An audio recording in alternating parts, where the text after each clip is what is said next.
Dalir a 16 ans, quand il aperçoit un rassemblement devant la mosquée de son village.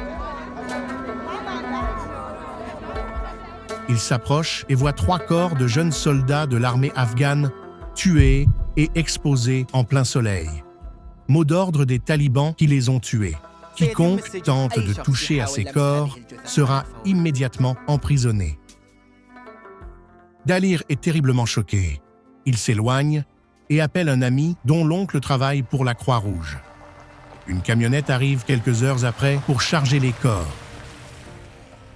Dénoncé par un villageois et maintenant poursuivi par 8 talibans, Dalir n'eut d'autre choix que de fuir le village.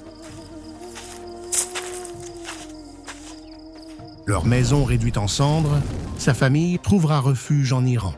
Dalir, lui, continue seul sa route vers la Suisse. Il a traversé des pays entiers, sans jamais savoir ce que le lendemain lui réservait. Parcourant forêts, gares, plaines inconnues, accroché aux wagons de marchandises, se nourrissant quand il peut, dormant quand il ose. Mais il a continué, non pas parce qu'il était prêt à mourir, mais parce que c'était le seul chemin pour espérer vivre. Après 1 an et 7 mois de voyage, Dalir atteint enfin la Suisse. Aujourd'hui, il vit dans les Hauts de Lausanne et fait un apprentissage d'électricien. Aux côtés de Daniel et Claire, ses parrains, il trouve peu à peu un cadre, une chaleur humaine, une stabilité qu'il n'avait plus connue depuis longtemps. Ils se retrouvent chaque samedi pour partager des moments simples mais remplis d'amour.